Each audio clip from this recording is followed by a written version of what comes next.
Il le savait, au fond. Il le savait parfaitement.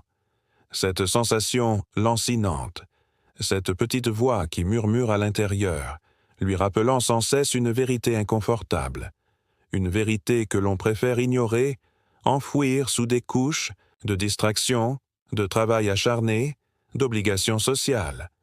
Mais elle est là, tenace, persistante.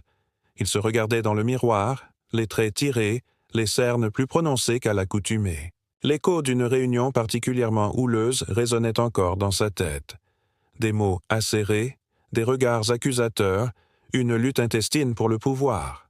Le jeu incessant des égos.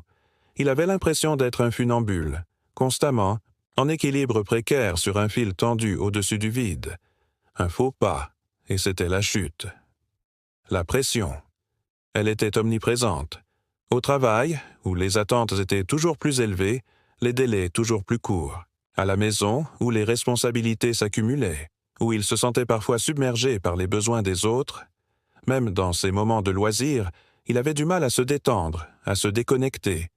Son esprit était un hamster tournant, inlassablement dans sa roue, incapable de trouver le repos. Il observait ses contemporains, pris dans la même spirale infernale. La course effrénée à la réussite, à la reconnaissance, à la validation extérieure. Des vies rythmées par le stress, l'anxiété, la peur de l'échec, des sourires de façade dissimulant des angoisses profondes. Il se demandait souvent, est-ce vraiment ça, la vie? Est-ce qu'il n'y a pas autre chose? Il avait tout en apparence. Une carrière florissante, une famille aimante, un cercle d'amis, fidèles. Mais au fond de lui, il ressentait un vide, un manque, une insatisfaction chronique qui rongeait son énergie, qui l'empêchait de savourer pleinement les moments présents. Il avait l'impression d'être un spectateur de sa propre vie, plutôt qu'un acteur. Il se souvenait de son grand-père, un homme simple, un ancien agriculteur, un homme qui avait connu des épreuves, des difficultés, des deuils. Mais il avait toujours gardé une sérénité, une sagesse qui l'impressionnait. Il se rappelait ses paroles, simples mais profondes, sur l'importance de se contenter de ce que l'on a, de trouver la joie dans les petites choses, d'accepter ce que l'on ne peut pas changer, des paroles qu'il avait entendues, mais qu'il n'avait jamais vraiment comprises. Il feuilletait distraitement un vieux livre trouvé dans la bibliothèque de son grand-père, un recueil de pensées philosophiques, poussiéreux et oublié.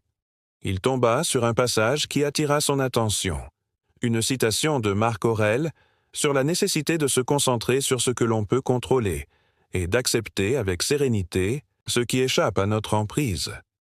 Une idée simple mais qui résonnait étrangement en lui. Il ferma les yeux et prit une profonde inspiration. Il sentait la tension qui étreignait ses épaules se relâcher légèrement. Peut-être, se dit-il, y avait-il une autre voie. Une voie moins stressante, moins anxiogène, plus authentique. Une voie qui mène à la paix intérieure, à la sérénité, à la sagesse. Une voie qu'il avait peut-être négligée, trop occupé à courir après des chimères. Une voie qu'il était peut-être temps d'explorer. L'idée germait, doucement, mais sûrement.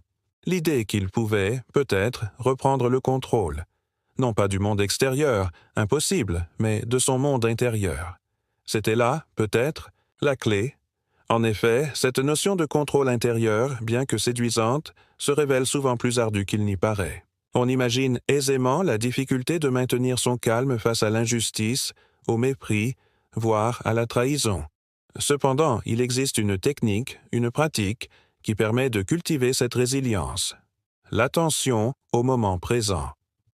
Considérez, par exemple, la situation suivante, vous êtes pris dans un embouteillage monstre, en retard pour un rendez-vous capital.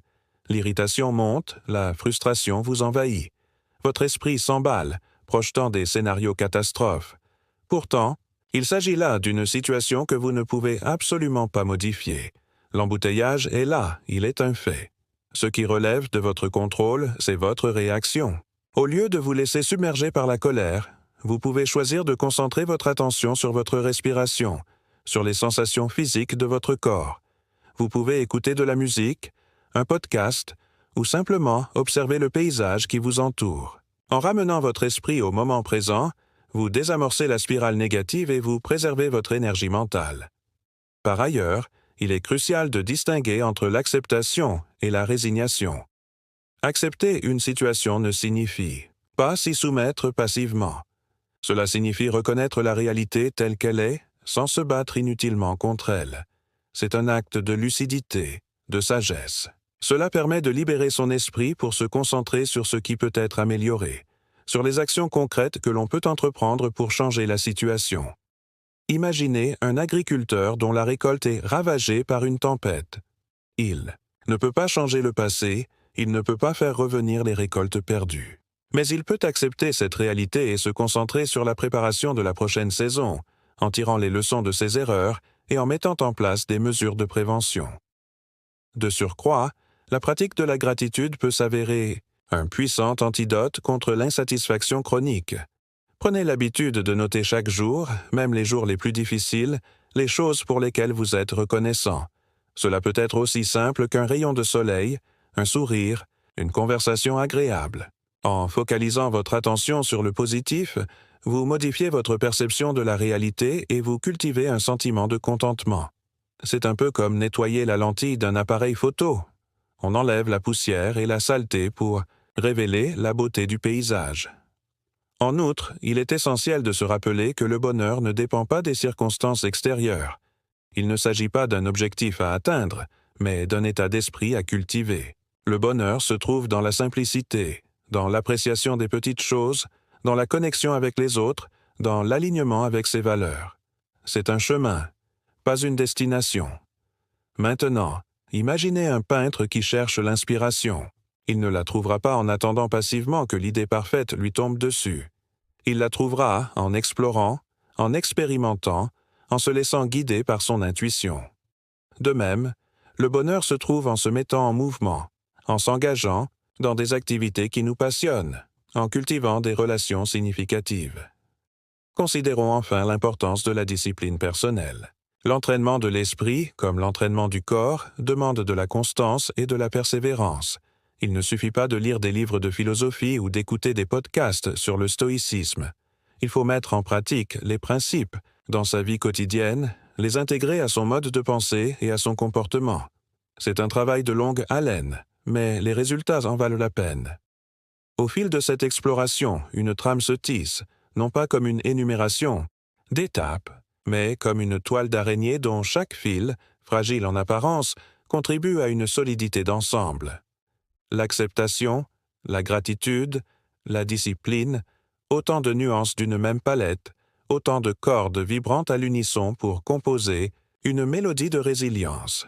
Il ne s'agit point d'une recette miracle, d'une formule magique à appliquer à la lettre, mais plutôt d'un art de vivre, d'une posture intérieure à cultiver patiemment. Envisageons cela comme un jardin que l'on entretient. On ne se contente pas d'y semer des graines au hasard, en espérant une floraison spontanée. On prépare le terrain, on désherbe, on arrose, on taille, on protège des intempéries.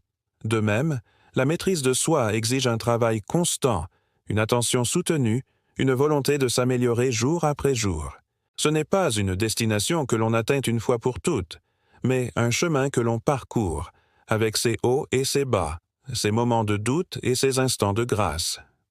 La véritable force, dès lors, ne réside pas dans la capacité à contrôler le monde extérieur, illusion tenace et source inépuisable de frustration, mais dans la faculté à naviguer avec sérénité à travers les turbulences de l'existence. C'est un peu comme un navire qui affronte la tempête. Il ne peut pas empêcher les vagues de s'abattre sur sa coque, mais il peut ajuster sa voile, maintenir son cap, et finalement atteindre son port de destination. Réfléchissons un instant à ce parcours accompli. Il ne s'agit pas d'un simple catalogue de préceptes philosophiques, mais d'une invitation à une transformation profonde, à un réalignement de nos priorités, à une redéfinition de notre rapport au monde. L'écho des sages de l'Antiquité résonne encore aujourd'hui, non pas comme une relique du passé, mais comme un phare éclairant notre chemin, nous guidant vers une existence plus riche, plus authentique, plus épanouissante. Et c'est précisément à ce point de convergence, à cette croisée des chemins, que se profile la conclusion, non pas comme une fin en soi, mais comme une ouverture vers de nouvelles perspectives, comme un tremplin vers une action concrète, comme une invitation à embrasser pleinement le stoïcisme comme une philosophie de vie, non pas une théorie. Abstraite, mais un outil puissant pour naviguer avec sagesse et sérénité dans les eaux tumultueuses du XXIe siècle. La voie se révèle subtilement, mais avec une clarté grandissante.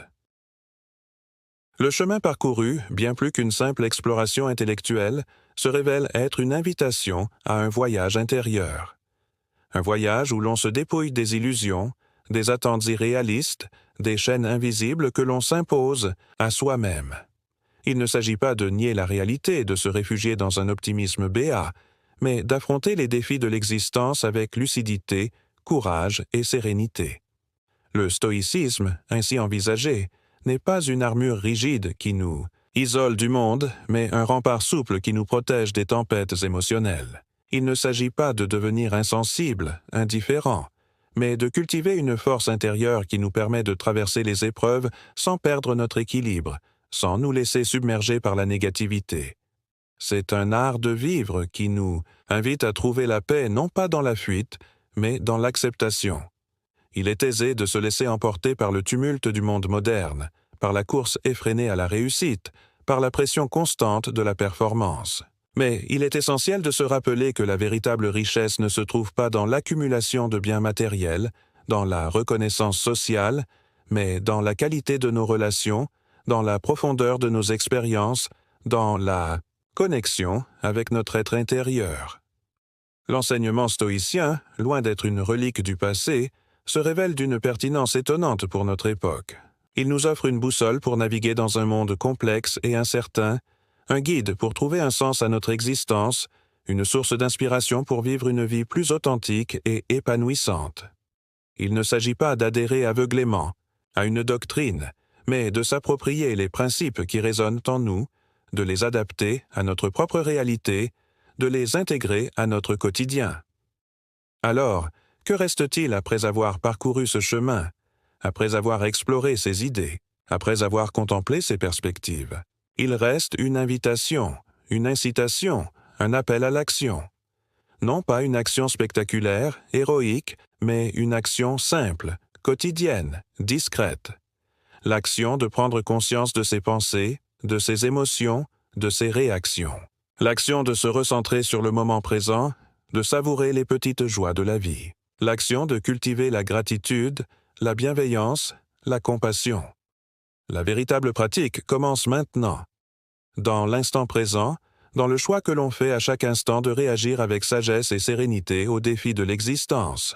Ce n'est pas une transformation instantanée, un éclair de génie, mais un cheminement progressif, une lente maturation, une quête permanente de soi.